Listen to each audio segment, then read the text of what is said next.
अगर पिता नहीं समझ पा रहे हैं तो मां का यह कर्तव्य है कि अपने बच्चों को कुपथ से जाने से रोके। नहीं नहीं नहीं नहीं, इट्स नॉट गुड, मत जाओ इधर, ये ठीक नहीं है, तुम्हें धर्म पथ पर चलना है मेरे बेटे, तुम धर्म पथ पर चलो। पर हम सब बस एक ही चीज सिखा रहे हैं, बढ़िया कमाना। दो घरों में शादियां लगती हैं तो पूछते हैं बेटा कहाँ है, बोला वो CDPO वहां पर ऐसा है। अच्छा कितना है, बोला ऐसे तो 1 लाख का है सैलरी, बाकी ये वाला ऊपर से ऊपर की काफी है। ये ऊपर का क्या होता है जी? मैं पूछता हूं भारतवासियों आपसे, ये ऊपर का क्या होता है? और जितनों को देखो चाय दुकान में भ्रष्टाचार बड़ा बढ़ गया। तुम्हारा बेटा भ्रष्टाचार कर रहा है कि कोई और कर रहा है? तुम्हारे बेटे बड़े बाबू बन जाएं तो भ्रष्टाचार कर रहे हैं कि कोई और कर रहा है? भ्रष्टाचार तो भारतवासियों के रगों में घुस गया है, क्योंकि माता पिता ने भी मान्यता दे दी और धर्म के लोगों ने भी मान्यता दे दिया। हमारे जैसे धर्मगुरु भी कहते हैं जितना पाप करना है करो, जितना माल कमाना करो, 10% हमको दे देना, दान दे देना, तुम्हारा सब शुद्ध हो जाएगा। वाह भैया कमाल है, ऐसा धर्म तो मैं पहली बार पढ़ा, मुझे किसी शास्त्र में नहीं मिला। मैंने समस्त शास्त्रों के अध्ययन किए पर कहीं ऐसा, अरे पुरुषार्थ करके ईमानदारी से धर्म युक्त कमाई का 10% अगर धर्म के लिए कर्म करते हो, खर्च करते हो तो उसे शुभ माना गया है। लोगों का जेब काट करके बेचारे पानी तो बिस्लेरी का पीते हैं, पानी तो फिल्टर का पीते हैं, पर गरीबों का खून ऐसे ही पी जाते हैं, उसमें फिल्टर करने की जरूरत नहीं पड़ती इनको। ये कैसा धर्म है? ये कौन सा धर्म है? इसलिए तुम्हारे धर्म को पाखंड कहा जा रहा है आज, इसलिए तुम्हारे ऊपर लोग उंगलियां उठा रहे हैं और तुम कुतर्क करके जीतना चाहते हो। कैसे जीतोगे? जीत सदा सत्य की होती है। अगर तुम्हारे भीतर सत्य हो, अगर तुम्हारे भीतर साहस हो, अगर तुम्हारे भीतर सत्य पर चलने का और धर्म पर चलने का नियत हो, तो चाहे लोग कुछ भी कहें पर विजय तुम्हारी होगी। सत्यमेव जयते। पर तुम झूठे हो, मक्कार हो, तो तुम्हारी विजय कभी नहीं हो सकती। मेरे भारतवर्ष के लोगों, जगो। विवेकानंद ने कहा था उत्तिष्ठत जागृत प्राप्य वरान्य निबोधता। उठो जागो। उठ के जाग के क्या करो? ट्रेन लूटो। एक ने कहा उठो, सब उठ गए। जागो, बोला जाग गए। उठो, क्या बोला? ट्रेन लूटो, बैंक लूटो। कमाल आदमी है भाई। उत्तिष्ठत जागृत, उठो जागो। उठो और जाग के क्या करोगे? तो वेद कहता है प्राप्य वरान्य निबोधता। श्रेष्ठ महापुरुषों की उंगली पकड़ करके, उनके वचन और उनकी आज्ञा में चल करके अपने अपने परिवार, अपने देश और पूरी पृथ्वी में सत्यम शिवम सुंदरम का ध्वज लहरा दो। ये हमारा वेद कहता है, ये हमारी संस्कृति कहती है, ये हमारा धर्म कहता है, ये विवेकानंद कहते हैं। जिन विवेकानंद को तुम इतना मानते हो, ग्रेजुएट, और उनके गुरु 5वीं क्लास फेल। ठाकुर रामकृष्ण परमहंस 5वीं class fail. Swami Vivekananda graduate. जब अंतिम समय में स्वामी विवेकानंद को ठाकुर रामकृष्ण परमहंस ने मस्तक पर हाथ रख करके और फूट फूट करके रोने लगे, तो विवेकानंद ने पूछा व्हाई आर यू क्राइंग? क्यों रो रहे हो गुरुजी, क्या हुआ? बोला आज मैं कंगाल हो गया। अरे नरेंद्र, बोला कंगाल हो गए? बोला हाँ, मैंने सब तुम्हें दे दिया। विवेकानंद कहते हैं मुझे विश्वास नहीं हुआ था। How is it possible? कोई किसी को छू के कैसे ज्ञान दे सकता है? मुझे विश्वास नहीं हुआ था। परंतु जब शिकागो की सभा में खड़े होकर के, और शिकागो की सभा में जब विवेकानंद बोलने लगे, जो गुलाम भारत से निकला हुआ एक बालक, उस समय भारत गुलाम, और वहां से निकला हुआ भारत, गुलामों की कितनी पूछ होती थी विदेशों में, कुछ नहीं, पर खड़े होकर के अपने 5वीं क्लास एकेडमिक फेल, परंतु ज्ञान में सर्वश्रेष्ठ जय राम जय कृष्ण से यामी राम कृष्ण, उनके दिए हुए ज्ञान से पूरे अमेरिका को अपने पैरों में गिरा दिया। उनका नाम स्वामी विवेकानंद है। वो स्वामी विवेकानंद अपने गुरु के कारण थे और किसी के कारण नहीं थे। नहीं तो क्वालिफिकेशन, क्या क्वालिफिकेशन गुरु की? 5वीं क्लास फेल। आज घर में माता पिता पढ़े नहीं होते और बहू आ जाती है थोड़ी पढ़ाई, तो उन्हीं से अंग्रेजी बोलने लगते, डर्टी डर्टी। वो डर्टी है तुम्हारी माँ, वो सास जिसने उस बच्चे को जन्म दिया, जिसके सुहाग के चिन्ह को धारण करके तुम पूरी दुनिया में ऐसे घूम रही हो, तुम उसको डर्टी कह रही हो? सास को तुम माता और पिता को डर्टी कह रहे हो, उनको अज्ञानी कह रहे हो, उनको इलिटरेट कह रहे हो। ये संस्कार है भारत के। मेरे प्यारे भारतवासियों, 16 संस्कारों को अपनाओ। ये रात में शराबियों और कबाबियों के बीच में विवाह करने का झंझट छोड़ो। ये हमारे कभी भी सनातन धर्म में नहीं होता था। ये शराबियों और कबाबियों के बीच बैठ करके विवाह कर रहे हो, दूल्हे के मुंह में आकर के कोई बोतल घिसा दे रहा है, घट घट घट पी करके बैठ के विवाह कर रहा है। शुरुआत दिया गया, उसको कहा कि हवन करो, हवन करते करते खुद ही गिर पड़ा हवन में महाराज एक दूल्हा। हमके तेरा ही हवन हो जाएगा यहीं पर। शराबी कबाबी लोग, दो तरह के कार्ड बनवाया करो, एक लाल एक पीला। पीला कार्ड उनको दो जो सात्विक लोग हैं, धर्मपरायण लोग हैं, उनको कार्ड दो, बोला आपके आए बिना नहीं होगा। और लाल कार्ड वाले को कह दो कि तुम्हारी 5 किलो मिठाई और 5,000 रुपए का गड्डी तुम्हारे पास पहुंचेगा, खबरदार विवाह में तुम आना मत, एक नंबर के शराबी और कबाबी हो तुम, तुम्हारे आने की जरूरत नहीं है, तुम बिल्कुल मत आना। वो देवताओं का एक संस्कार है, देवता अपनी आहुति लेने आते हैं। दो लोगों का मिलन हो रहा है, जहां एक को नारायण कहा जा रहा है, एक को लक्ष्मी कहा जा रहा है, वर और कन्या को। वहां पर शराबियों का, कबाबियों का, मर्यादाहीन लोगों का क्या काम है? एक ऐसे पूजा और मंदिर में और संस्कार में यज्ञ के ऐसे मर्यादाहीन लोगों का क्या काम है? रातों में विवाह होता नहीं था भारत में। मुगलों के आक्रमण के कारण चुपचाप दिन में ही किसी मंदिर में बिना किसी को बताए शादी करके, रात में शादी करके लोगों को भेज देते थे, और वही प्रक्रिया फिर बाद में चालू रही। सप्तपदी की बात कल कोई कर रहा था, 7 फेरे कभी होते ही नहीं, 4 फेरे होते हैं, 7 वचन लिए जाते हैं। भारत को हो क्या गया है? कहां कहां से ज्ञान आ रहा है तुम्हारे पास? कहां से ज्ञान का खजाना मिला है तुमको? ये सब फिल्मी ज्ञान से चलाओगे दुनिया देश? तो नहीं महाराज जी, नदिया के पार में हम देखे थे, जब तक पूरे ना हो फेरे सार, तब तक ना दुल्हा ना दुल्हन। अब नदिया का पार बताएगा कि सनातन धर्म क्या है, बताओ। तो ये वेद कहां गए, ये ऋषि कहां गए, ये मुनि कहां गए, ये तपस्वी कहां गए? तुम्हारे आंखों में खराबी हो और सब्जी वाले से जाकर के इलाज करवाओगे, ईएनटी के पास जाओगे, हड्डी टूट गई है और कहां जाओगे? हम विमान में आ रहे थे, एक आदमी बोला कि गुरुजी हमको आपको हम पर विश्वास, बहुत विश्वास है, तुम पर बहुत विश्वास है, बहुत ज्यादा विश्वास, तुमसे अच्छा आदमी कोई नहीं है। तो क्या करूं, तुमसे विमान चलवा दूं, 500 लोगों के साथ हम भी मर जाएं? विमान तो वही चलाएगा जो पायलट है ना, तुम अच्छे हो तो क्या विमान चलाओगे? तो पता ही नहीं। पैसे जिसके पास हो गए वही सबसे बड़ा हो गया। पैसा हो गया तो वही मुहूर्त बताएगा, पैसा हो गया तो वही जीजाजी तय करेंगे कि विवाह कब होगा। अरे जीजाजी को कोने में बिठाओ, वो क्या धर्मज्ञ हैं, वो शास्त्रज्ञ हैं, वो वेदज्ञ हैं, श्रुतज्ञ हैं, उन्होंने सनातन संस्कृति पढ़ी है। सनातन संस्कृति साइंटिफिक धर्म है, ज्ञान और विज्ञान में कोई अंतर नहीं है। इन्हीं अंग्रेजों ने और आक्रांतकारियों ने भारतीयों को बरगलाया कि धर्म अलग है और विज्ञान अलग है। मैं विज्ञान का छात्र हूं और धर्म परायण हूं, क्योंकि मैंने देखा कि हमारा सारा विज्ञान धर्म में सन्निहित है।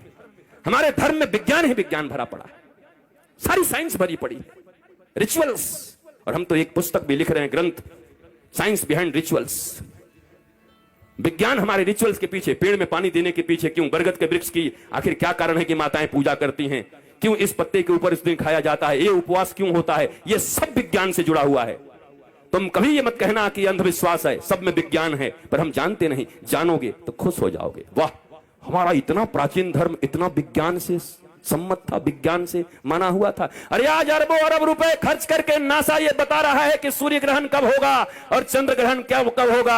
1000 वर्ष पहले भी हमारे गांव में पंडित जी पोथी लेकर के पतरा खोल के बता देते थे कि बुधवार को 7:35 पर चंद्र ग्रहण लगेगा। तब नासा कहां था?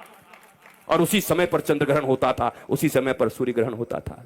मेरे भारतवासियों, अपनी गंभीरता और गरिमा को खो मत।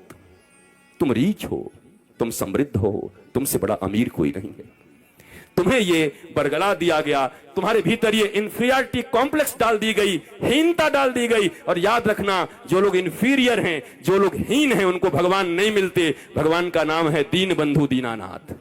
हीन बंधु हीनानाथ नाम नहीं है उनका, सुना है? हीन बंधु हीनानाथ, दीन बंधु दीनानाथ। दीनता, सब कुछ हो पर दीनत्व हो, सब कुछ हो पर तुम्हारे भीतर सहनशीलता हो।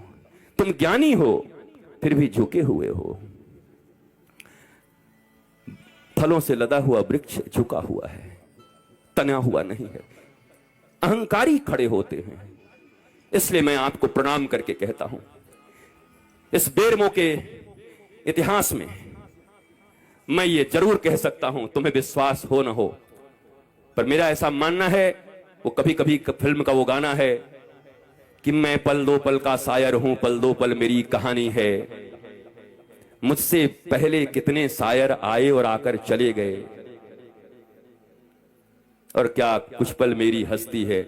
मैं भी एक पल का किस्सा हूं, तुम भी एक पल के किस्से हो। कल तुमसे जुदा हो जाऊंगा, जो आज तुम्हारा हिस्सा हूं। मैं पल दो पल का शायर हूं। यहां कथा कही जाएगी, पहले भी कही गई है, बाद में भी कही जाएगी, पर मुझे विश्वास है बेरमो वासियों के हृदय में अगर कोई नई इबारत लिख के जा रहा है तो ये जटावाला बाबा ही लिख के जा रहा है। भारत को जगाने का सूत्र दे के जा रहा हूं, और कोई मोह नहीं, प्यार से भरा हुआ हूं, प्यार लुटाने आया हूं। आप ग्रहण करना, मेरी बातों को कठोर मत मानना, आप चिढ़ना मत मुझसे।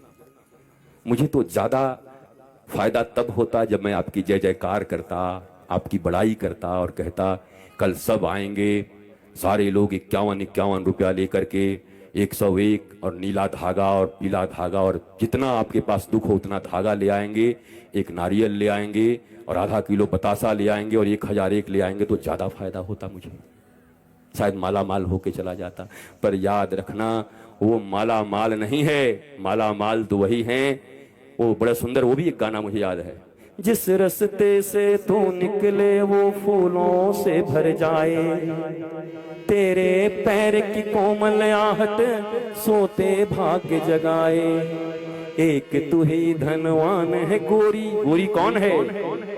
हे कृष्ण करुणा सिंधु दीनबंधु जगतपति गोपीश गोपिका कांत राधा कांत नमस्तुते। तप्त कांचन गौरांगी श्री राधे वृंदावनेश्वरी वृषभान सुते देवी प्रणमामि हरि प्रिये। तप्त कांचन गौरांगी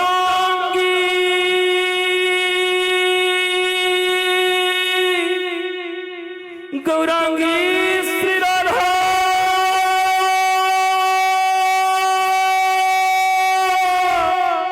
श्री राधा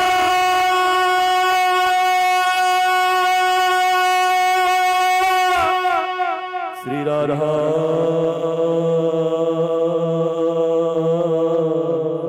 श्री राधा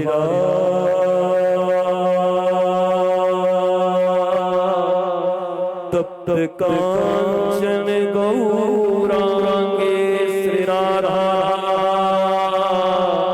श्री राधा श्री राधा श्री राधा। हमारे लिए गोरी और कोई नहीं है, किशोरी ही हैं, गौरांगी राधा ही है मेरे लिए गोरी। और शास्त्र भी यही कहता है, तप्त कांचन गौरांगी श्री राधा। मैं उस गोरी की बात करता हूं, मैं किसी रेखा और जया प्रदा की बात नहीं, जया बहादुरी की बात नहीं कर रहा हूं, जया बच्चन की कि कौन खाए गोरी का यार बलम तर से। जब भी कोई गाना सुनो, को कल भी बताया था, आज फिर 3 दिन तक लगातार बता के जा रहा हूं, दृष्टि बदल जाएगी, सृष्टि बदल जाएगी। जब भी गाना सुनो तो गाना सुनते ही बस एक एक शब्द अपने राधा कृष्ण जानकी राम और माता पिता और गुरु के ऊपर जोड़ दिया करो, तो हर गाने भजन बन जाएंगे, हर गाना आरती बन जाएगी, हर गाना मंत्र और स्तुति बन जाएगी, स्तोत्र बन जाएंगे। शब्द खराब नहीं होते, भाव खराब होते। मंदिर में बैठकर भी अगर भाव दूषित है तो भगवान नहीं बचाएंगे। और मैंने सुना है कि कहीं भी बैठे रहो, भाव तुम्हारे अच्छे हैं, कृष्ण तुम्हारे साथ हैं। वो भावना है भावग्राही जनार्दन, भावग्राही जनार्दन। भागवत जी में एक बड़ा सुंदर प्रसंग आता है। देवहूति माता का विवाह हो रहा है कर्दम ऋषि के साथ। मनु और शत्रुपा की पुत्री हैं, लेकर के गए तो कर्दम ऋषि ने देखा। जब कर्दम ऋषि बड़े तपस्वी थे, आज तक किसी स्त्री को देखा नहीं था। जब देखा देवहूति को तो देखने लगे टक में से मार के, बड़े भारी ऋषि। मनु शत्रुपा ने कहा, ये तो भगवान ने कहा था बड़ा बढ़िया बर है, तो गुंडा लगता है। ये बताओ, माँ बाप के सामने कोई ऐसे बेटी को देखता है? एक टक आंख फाड़ के ऐसे दिखे जा रहा, ऐसे दिख रहे। तो किसी ने कहा, अरे महाराज बेइज्जती कराओगे, महर्षि हो, 10,000 वर्ष से तपस्या कर रहे हो।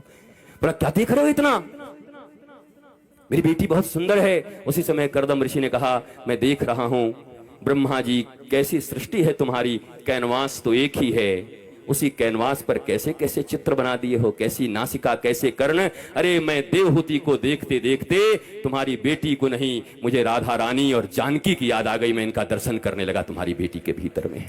भोग से योग की ओर चले गए, योग से भोग की ओर नहीं, भोग से योग की ओर। क्या देखते हो, इसमें क्या बुराई है? कुछ सुंदर देख ही लिया तो बुराई क्या है? सुंदरता देखनी ही चाहिए। सुंदर गुलाब का फूल देखने तो उसमें कोई बुराई है? बड़ा बड़ा गुलाब कितनी सुंदर है, बड़ा ये कमल कितना सुंदर है, ये घर कितना अच्छा बना है, और अच्छा ये हीरा कितना अच्छा, अरे पांडाल कितना अच्छा सजा है, अच्छा आज आपने कपड़े कितने अच्छे पहने। तो अगर कोई इंसान सुंदर है देख लिया तो अपराध हो गया। बस ये याद रखना उस समय, जिसकी रचना इतनी सुंदर वो कितना सुंदर होगा, वो कितना सुंदर होगा। सुंदरता देखो, पर ये याद रहे कि सुंदरता को बनाने वाला कितना सुंदर होगा। मेरा श्याम सुंदर कितना सुंदर होगा, मेरे रामचंद्र कितने सुंदर होंगे। ये चटक ये मटक फूलवन सा महक, सब कुछ सरकार तुम्हीं से है। ये कौल करार मेरा सारा व्यापार, सब कुछ सरकार तुम्हीं से है।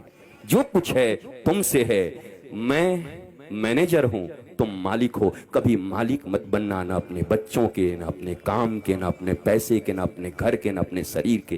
तुम मैनेजर हो, मैनेजर की तरह रहना। मालिक तो परम पिता परमेश्वर हैं, राम और कृष्ण हैं। तुम कह देना कि मैं तुम्हारी ड्यूटी ठीक से निभा रहा हूं, तुम अपने प्रेम और आशीर्वाद के रूप में मुझे तनख्वाह देते रहना। मैं सब कुछ संभाल दूंगा, जो जो तुमने मुझे दिया है सब धर्म कर्म में लगा दूंगा, मैं सबको इंसान सच्चा बना दूंगा। ये काम करो, मालिक मत समझो अपने आप को। ये मालकियत ही अहंकार पैदा करती है। मालिक तो एक है। तुम्हारी सांसें भी तुम्हारे पास नहीं है। कोरोना ने बता दिया कि तुम कितने मालिक हो। माता पिता को प्लास्टिक के बैगों में चैन बंद करके दूर से देख देख के जलवा दिया लोगों ने। खोलने की हिम्मत नहीं हुई, साहस नहीं हुआ। जो हृदय से चिपका कर रखते थे दूर से हटा दिया। आप देखेंगे परमिशन अगर कोई दे भी रहा था डीएम, तो लोगों ने कहा नहीं महाराज ले जाइए, हमारे बाल बच्चा का क्या होगा। कहां गए रिश्ते? एक दिन तेरा खून ही अपना तुझको आग लगाएगा। आसमान में उड़ने वाले, आसमान में उड़ने वाले मिट्टी में मिल जाएगा। कसम वादे प्यार वफा सब बातें हैं, बातों का क्या नाते हैं, नातों का क्या। देहस्तिमान सरुद्रे भिमतिं त्यजत्वं जाया सुतादिषु सदा ममतां विमुञ्च पश्यानिशं जगदजं क्षणभङ्गनिष्ठं वैराग्यरागरसिको भवयुक्तिनिष्ठ धर्मं भजस्व सततं त्यज्य लोकधर्मान् देवस्य साधुपुरुषान् जहि काम तृष्णाम् अन्यस्य दोषगुणचिन्तनमासु मुक्त्वा सेवा कथारसमहो नितरां पिबत्वम्। ये ज्यादा समझ में आया कि पहले वाला? प्यार से बताओ, पहले वाला। इसलिए गाने भी गाते हैं ना, तो हमारी पीढ़ियां अब उतना संस्कृत नहीं जानती। धीरे धीरे इन गानों के माध्यम से फिर अपनी संस्कृति को हम लौटेंगे, मूल अर्थ को समझेंगे। गलत मत समझना। लोग कहते हैं बाबा जी केवल गाना गाते हैं। बाल बच्चे तुमने पैदा किए, सिनेमा और टीवी तुम दिखा रहे, कि हम तुम्हारे बच्चों को सिनेमा दिखवा रहे हैं? गाना हम ही दिखवा रहे हैं क्या? घर घर में हमारी सीडी चल रही है क्या? हमने सिनेमा डिस्ट्रीब्यूशन का कोई ये लिख रखा है क्या? तुम्हारे बच्चों को हम दिखा? तुम्हारे बच्चे खुद मल्टीप्लेक्स में देख रहे हैं, लगा लगा कर सुन रहे हैं। तुमसे तुम्ही को चुरा लो, हम सुना रहे हैं। ये कौन सुना रहा है? बोलो, हम सुना रहे कि तुम सुना रहे हो? जब वो उसमें डूबे हुए हैं और कोई आकर के बैठ के जटा लेकर के उनको कहेगा धर्मम भजस्व सततं त्यज लोकधर्मान्, बोला ये सब बाउंसर हो गया। तभी कोई ऐसा आएगा जो उन्हीं की भाषा में उनको समझाएगा। तो प्यार तो सबको समझ में आता है, अपना आनंद सबको समझ में आता है। सभी चाहते हैं सुखी रहना, सभी चाहते हैं आनंदित रहना, सभी चाहते हैं मुस्कुराते हुए रहना। एयर होस्टेस की मुस्कुराहट नहीं, श्री कृष्ण की मुस्कुराहट चाहिए। एयर होस्टेस की मुस्कुराहट तो 1 घंटे की है, जब तक फ्लाइट में हो तब तक बुढ़े हो, खूसट हो, दांत निकला हो, बदबू आ रही हो, तब भी टिंग टोंग वो आएगी। हेलो सर, वाटर दीजिए। मैं यही देखते रहता हूं बैठ करके प्लेन में, हम कि बताओ इस बुढ़े को क्या पड़ी है भैया। 5 बार पानी मंगवाएगा, घर में कभी पत्नी पानी नहीं देती उसको, 5 बार पानी, और दांत ऐसे, वो भी बेचारी क्या करे, मुस्कुराना पड़ रहा है। मैं जब जाता हूं तो देखते के साथ एयर होस्टेस मुस्कुरा जाते हैं कि आ गया यही बाबा हम लोगों के विषय में बोलता है। वो आती है, फोटो भी लेती है। बोला मैं एक फोटो, हाँ ले लीजिए ले लीजिए। पर मैं कहता हूं बेटी, मैं ना भगवान श्री कृष्ण के प्रवचन के लिए कहता हूं, मैं सोचता हूं कहीं धो धान दे सब मिलकर कि बाबा हमेशा हम लोगों के विषय में बोला करता है। वो एयर होस्टेस मुस्कुराती हैं क्योंकि उन्हें मुस्कुराने के ही पैसे मिलते हैं। वो तुमसे खुश होकर नहीं मुस्कुराती, उनकी नौकरी है। नीचे उतर करके और एयरपोर्ट से बाहर निकल करके उसको जाके पकड़ के जरा पानी पिलाओ, निकाल के सैंडल मारेंगे पटाख से, तेरे बाप के नौकर है पानी पिलाए पर। अरे फ्लाइट में मेरी नौकरी है कि हाँ मेरी नौकरी है, पानी पिलाए तुमको यहां पर। एयर होस्टेस की मुस्कुराहट 1 घंटे की है, मजबूरी की है, पापी पेट का सवाल है। पर एक हमारे श्री कृष्ण हैं, जब मथुरा पर जरासंध ने आक्रमण किया, काल यवन को लेकर 23 करोड़ सेना को लेकर के आक्रमण किया। काल यवन मिस्र का राजा था, इजिप्ट का। उस समय अगर भौगोलिक दृष्टिकोण से बात करोगे, मैं जियोलॉजी और ज्योग्राफी दोनों पढ़ा हुआ हूं, तो मैंने उसको भी मार्क किया है। उस समय इजिप्ट के राजा थे वो काल यवन। जब 23 करोड़ सेना को लेकर के हमला किया तो पूछा काल यवन ने कि भाई मैं पहचानूंगा कैसे कृष्ण कौन है। कहा धोती पहनते हैं, ऐसा होगा, मोर का पंख लगाया होगा, बंसी लिया होगा। अरे कहा ऐसे 1.5 रुपए का बंसी तो कोई भी खरीद के बजाने लगेगा आजकल। कोई मोर पंख लगा लेगा, धोती पहन लेगा, ऐसे पहन कर कृष्ण बन जाएगा, एकदम खड़े होकर के डांडिया करने लगेगा ऐसे करके। महाराज आजकल कर ही ले, 50 आदमी कृष्ण बन जाए और डांडिया करने लगे गोपी बन करके, क्या पता है। वो तो 10,000 रुपए के ड्रेस है, खरीद के तुम भी बन जाओ। कालीवन ने कहा कोई पक्का पहचान बताओ श्री कृष्ण का। बोला हाँ वो मुस्कुराता है। बोला मुस्कुराते तो सब हैं। तो जरासंध ने कहा हाँ मुस्कुराते सब हैं। कब? जब अनुकूल परिस्थिति होती है। श्री कृष्ण वो है, चाहे अनुकूल परिस्थिति हो या प्रतिकूल हो, उनके चेहरे से मुस्कुराहट कभी जाती नहीं। 23 करोड़ जब सेना सामने खड़ी थी तो सबकी मुस्कुराहट गायब हो गई। एक आदमी मुस्कुरा रहा था। कालीवन ने कहा यही श्री कृष्ण है। भगवान ने कहा मैं ही हूं, आजा। मुस्कुरा मैं ही सकता हूं, बुरी से बुरी परिस्थितियों में भी, परिस्थिति कुछ भी हो। सीताराम सीताराम सीताराम कहिए, जाहि विधि राखे राम आही विधि रहिए। ये भावना हो जीवन में। धन्यवाद निर्विवाद राम राम कहिए, जाहि विधि राखे राम वाही विधि रहिए। कभी घन घना, कभी मुट्ठी चना, कभी वो भी मना। फीकर सबको खा गई, फीकर सबकी पीर। फीकर सबको खा गई, फीकर सबकी पीर। अब फीकर की जो फांकी करे, वाको नाम फकीर, वाको नाम कबीर। जो फिक्र को भी खा जाए ऐसे करके। आया है खराब समय, समय है ना, समय खराब आया है, अच्छा भी हो जाएगा। जब सुख नहीं टिका तो दुख कहां से टिकेगा। जब सदा सुख नहीं टिकता तो सदा दुख भी कैसे टिकेगा। टिकने वाला तो आनंद है। सच्चिदानंद भगवान की शरण में जो रहता है, नॉलेजफुल होके रहता है, ज्ञानवंत होके रहता है। ज्ञान जरूरी है, ज्ञान। गुरु कौन है? Your living master, living ideal, आदर्श जो खड़े हैं टीचर की तरह तुम्हें ज्ञान देने के लिए, तुम्हें सारी परिस्थितियों से निकालने के लिए, उन्हें सदगुरु कहा जाता है। ऐसे कभी किसी सदगुरु की शरणागति मिल जाए तो शीश काट कर देने से चूकना मत। शीश देने का अर्थ है कान, नासिका, मुख। शिष्य का एक काम है ये गाना। जहां ले चलोगे वहीं हम चलेंगे, कि जहां नाथ रख लोगे वहीं हम रहेंगे।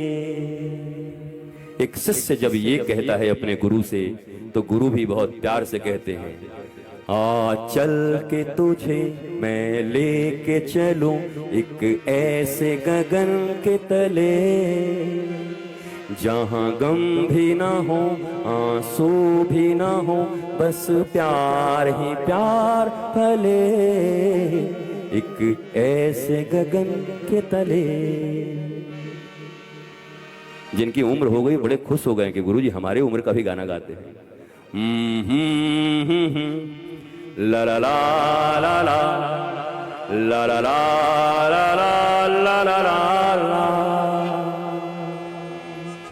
ओ हो ओ हो ओ हो। मैं एक बार ऐसे गाया तो सोनू निगम से फोन पे बात कर रहे थे, बोला गुरुजी आप इतना अच्छा गाते हो, लगता है हमसे आगे निकल जाओगे। अरे यार हम बेसुरा आदमी हैं दुनिया में। वो मेरे बड़े प्यारे हैं, जितने प्यारे प्यारे सब तुम्हारे गायक गायिका लोग हैं, सभी लोगों से वार्ता होना मिलना जुलना लगा रहता है। मैं एक ही बात तुम्हें कहूँगा, लता मंगेशकर जी से पूछा गया कि दोबारा अगर आप जन्म लोगी तो किस चीज़ में जन्म लेना चाहोगी? दुनिया की सबसे बेहतरीन गायिका, उन्होंने कहा मैं लता मंगेशकर नहीं बनना चाहती। ध्यान से सुनना, सारी दुनिया सारा भारत जिनका दीवाना है वो कहती है मैं लता मंगेशकर फिर नहीं बनना चाहती। क्यों? बोला लता मंगेशकर होने का दर्द सिर्फ मैं जानती हूँ, मैंने बहुत दर्द झेले हैं। बाहर की दुनिया में जो लोग बहुत सुखी दिखाई देते हैं ना, उनके भीतर भी बहुत दर्द है, बहुत कठिनाइयाँ। मैं छोटा था तो बड़े बड़े लोगों को देखकर सोचा करता था ये कितने बड़े सुखी लोग होंगे। जब बड़ा हुआ, गुरु की कृपा हुई और वो सब आसपास आकर बैठे, बड़ी बड़ी पर्सनालिटियाँ, तब मुझे लगा ये कितने दुखी लोग हैं, कहीं चैन नहीं है। मुकेश अंबानी और अनिल अंबानी की मां का नाम कोकिला बेन है, अंबानी बंधनु। अब मैं कहने का हिम्मत कर सकता हूं, कोई कह भी नहीं सकता, और ऑन रिकॉर्ड कह रहा हूं। अपने गुरुजी के पास जाती हैं और फूट फूट कर रोती हैं। गुरुजी ने पूछा तुम्हें क्या दुख है, तुम क्यों रो रही हो?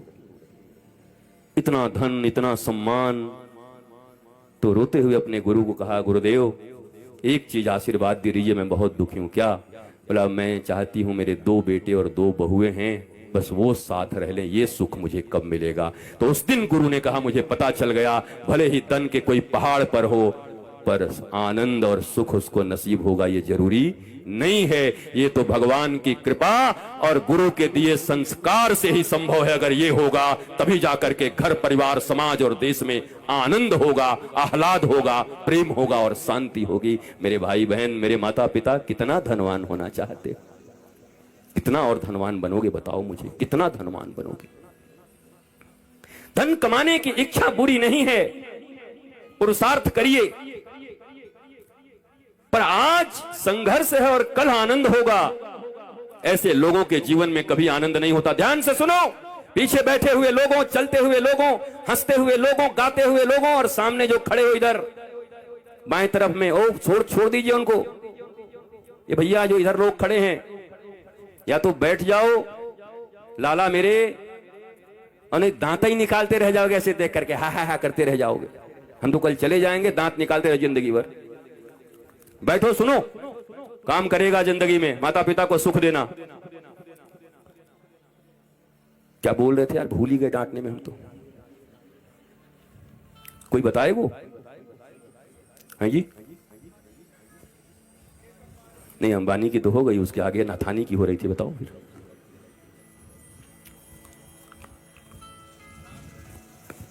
हाँ जी, हाँ साथ रहो, साथ रहो। भारत गांवों का देश है, परिवार कितना अच्छा होता था। आपने देखा है पहले के परिवार, दादाजी 4 भाई, एक गांव में घर है, बीच में तुलसी का बिरवा है, एक तरफ बड़े दादाजी, इधर उसी में फिर बहुएं, फिर छोटे काका। कितना प्यारा, घर में ही सब्जियां सब पीछे पैदा होती, अपने ही खेतों में अनाज अपने आते, कहीं कोई ऑर्गेनिक इनऑर्गेनिक की बात नहीं थी। पंजाब की तरह कैंसर की ट्रेनें नहीं चल रही थी अनाज पैदा करने के लिए। पंजाब में अनाज और कई स्टेटों में अनाज पैदा होता है, दो तरह के अनाज पैदा हो रहे हैं, एक कहते हैं बेचने के लिए, एक खाने के लिए। बेचने वाला बोला ये जहर है, और खाने वाला बोला ऑर्गेनिक अपने लिए। ये तो भारतवासियों का ईमान है। बताओ तुम जहर किसके लिए बेच रहे हो? और क्या जो जहर बेच रहे हो परमात्मा न देखता होगा? क्या वो तुम्हारे बाल बच्चों पर नहीं आएगा? तुम किसके लिए जहर बेच रहे हो? क्यों इतनी भूख है तुम्हारी जिंदगी में कि जहर बेच रहे हो? जैसे तुम्हें ऑर्गेनिक, पहले भारत में सब कुछ ऑर्गेनिक था, 4 आने किलो 8 आने किलो सब कुछ मिलता था। भारतवासी इतने तेज हैं, यूरिया मंगवाए, यूरिया मंगवा के पेस्टिसाइड मंगवाए, अब मंगवा के इतना भर दिया, ज्यादा पैदा करना है, रोग बढ़ गए, उससे ज्यादा दवाइयां बढ़ गई, जितना पैदा नहीं हो रहा है, किसान पैदा नहीं कर पा रहा है जितना, उससे ज्यादा दवाइयां खानी पड़ रही हैं। और अब ऑर्गेनिक फूड मॉल से खरीद के ला रहे हैं, जो कभी 8 आने और 1 रुपए किलो में ऑर्गेनिक सब्जियां मिला करती थी, अब 1000 रुपए किलो मॉल में खरीद के ला रहे हैं। बारे मेरे भारतवासी, बारे ज्ञानी लोग, चवन्नी में जो चीज पैदा करके स्वस्थ रहते थे, अब मॉल से 1000 में खरीद रहे हो और जहर पैदा कर रहे हो। और ये लोग कहते मैं पढ़ा लिखा हूं, I am educated, I am doing business management from London. London से मैनेजमेंट करके आए, जीना इनको नहीं आता, खाना नहीं आता, अपने बच्चों को रखना नहीं, तो मैनेजमेंट करके आए। मैनेजमेंट तो हनुमान जी से सीखो। अगर कभी जीवन में हनुमान जी के ऊपर 4-5 दिन मुझे भगवान ने अवसर दिया मेरे इस शरीर के रहते रहते, तो मेरे प्यारे बेरमो वासियों, अभी तो मैं केवल छोटा सा पोस्टर चिपका के जा रहा हूं, बाद में ट्रेलर दिखा जाऊंगा और एक बार फिल्म भी आके दिखा जाऊंगा कि वास्तव में भारतीय धर्म दर्शन और शास्त्र क्या होते हैं, हम कितने समृद्ध हैं, हम कितने अमीर लोग हैं, हम कितने आनंदित लोग हैं। वो भी करेंगे, पर याद रखिए अपने आनंद को बचाए रखिए। शांति की कीमत पर अरबों रुपए मिले तो पांव से ठोकर मार देना। शांति चाहिए, आनंद चाहिए, घर में प्रेम चाहिए। आखिर इतना कमाते क्यों हैं, इतना परिश्रम क्यों करते हैं? कहते हैं आराम से रहेंगे इसके लिए। भगवान श्री कृष्ण पढ़ नहीं रहे थे, यशोदा ने कहा पढ़ता नहीं है। बोला मैं पढ़वे थे, का होवे वो? बोला पढ़वे थे तो आगे बढ़ जाएगो। बोला आगे बढ़वे ते का होएगो? बोला कोई ज्ञान हो जाएगो। बोला ज्ञान होवे तो कहा होएगो? बोला ज्ञान है जाएगो तो तुम्हें परमानंद मिल जाएगो। बोला परमानंद मिलवे ते कहा होएगो? भाई तो आनंद मिलेगो। बोला तो हम पहले ही से आनंद में हैं, तो पढ़वे को क्या जरूरत है? वो मैया ने कहा इसको पढ़ाएगा कौन? नहीं पढ़े 11 साल तक भगवान। वो तो देवकी के पास गए मथुरा में, तब भेजी पढ़ने के लिए। माता यशोदा का तो बुद्धि घुमा देते थे ठाकुर जी। बोला पढ़ने से क्या होगा? बोला आनंद मिलेगा। हम तो वही आनंद में हैं, हम कहां से पढ़े फिर? तो हमारे लोग ऐसे हैं, भाई देखो अक्षर सीख जाओ, पढ़ाई कर लो, अच्छे नंबर ले आओ, पर यही जिंदगी नहीं है। इस पूरे दुनिया में 90% अमेरिकन मेंटल डिजॉर्डर्स के शिकार हैं। 88% पूरी दुनिया में लोग मेंटल डिजॉर्डर्स के शिकार हैं। एंड 74% इंडियंस एंड भारतीय भी मेंटल डिजॉर्डर्स के शिकार हैं। 100 में से 74 का मामला साफ हो चुका है भारत में, 26 बचे हैं। और मैं बेरमो में वही 26 खोजने आया हूं। बाकी 74 के बारे में तो मुझे पता है कैसे तनाव है जिनकी जिंदगी में। ये मेरा नहीं है, आरटीआई डालो और निकालो।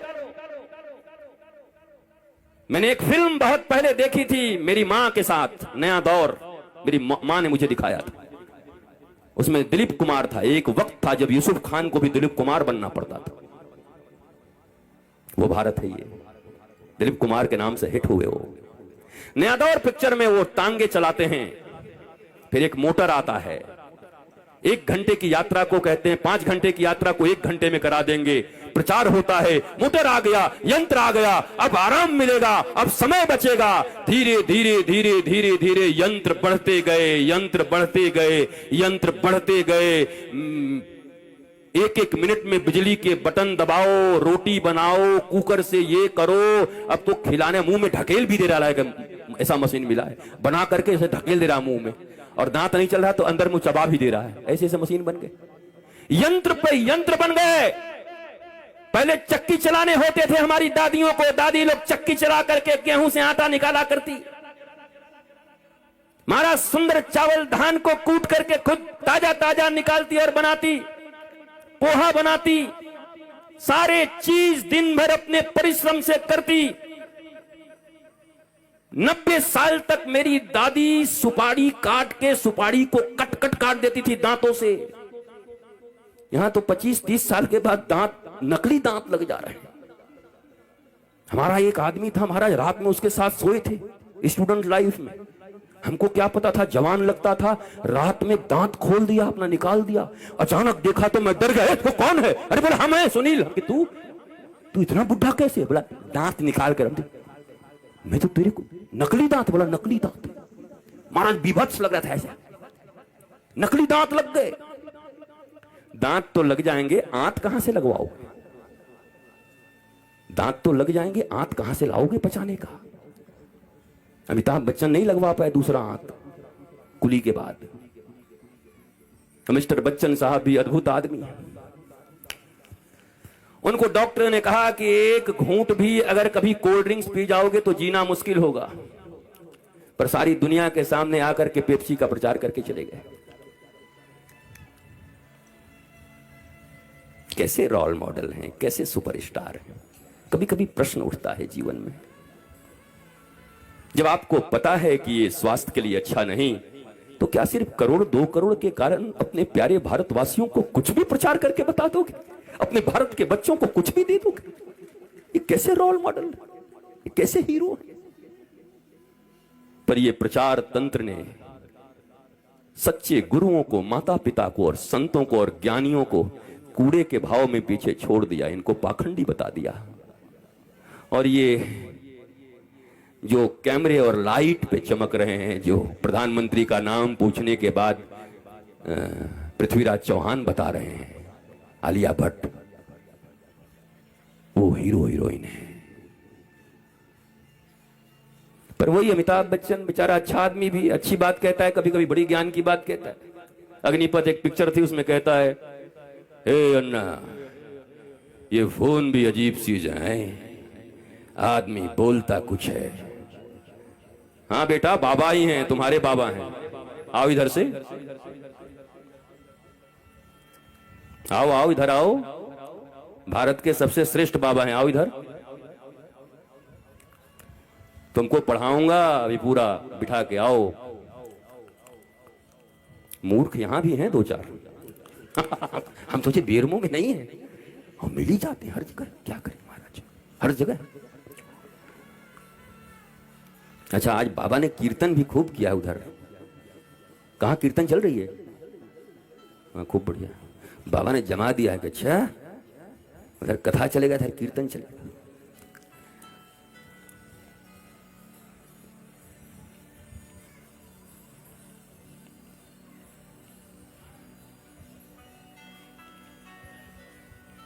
हीरो नहीं, मत रोको। कल बता देना। कल उनको एक शास्त्र देंगे, उनको जाके दे देना बस। एक शास्त्र देंगे, उनको बोलना कि बाबा जी भेजे, इसको पढ़ लो, ठीक हो जाएगा।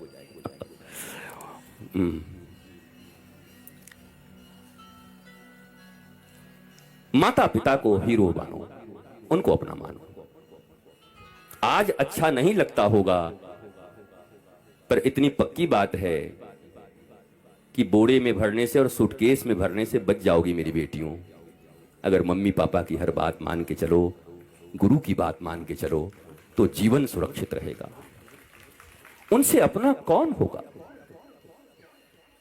आपको कभी कभी शंका हो जाता है कि मेरी मां मुझे प्यार नहीं करती, पिता नहीं करते। मेरे प्यारे बच्चों, आपको मैं बड़े प्यार से कहता हूं और पूर्ण विश्वास से कहता हूं, और इतने 51 साल के अनुभव और इतने शास्त्र पढ़ने और सारी दुनिया देखने के बाद बोलता हूं, और फिर गौरव से कहता हूं, दुनिया के सबसे बेस्ट फ्रेंड माता और पिता हैं। मम्मी पापा से बढ़िया मित्र कोई हो ही नहीं सकता। उनसे सब शेयर किया करो, सब और आप सब भी दिन रात डांटा मत करो।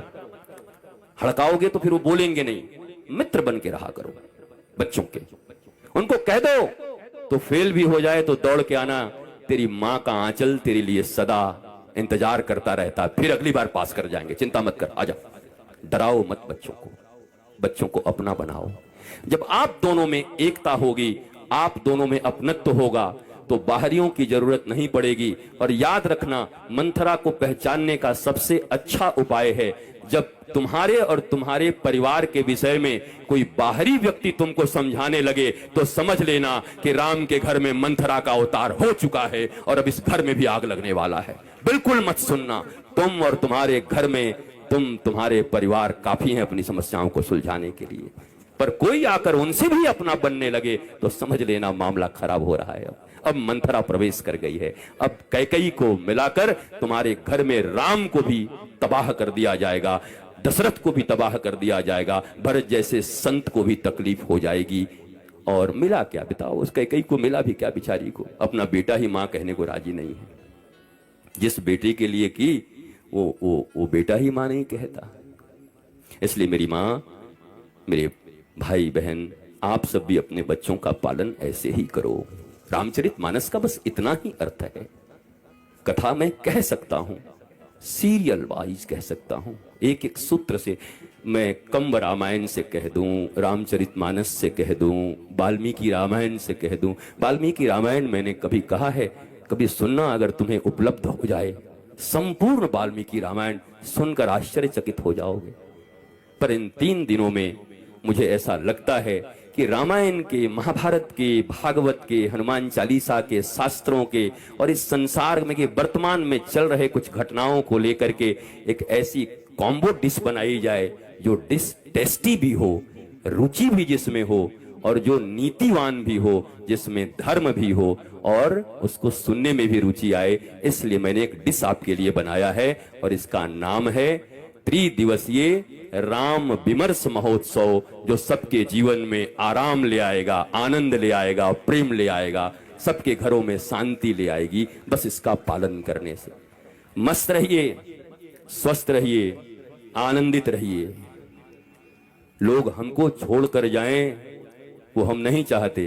तुम बैठे रहो और अब हम चलें, ये ज्यादा अच्छा है। ठीक है ना? प्यास लगी रहनी चाहिए।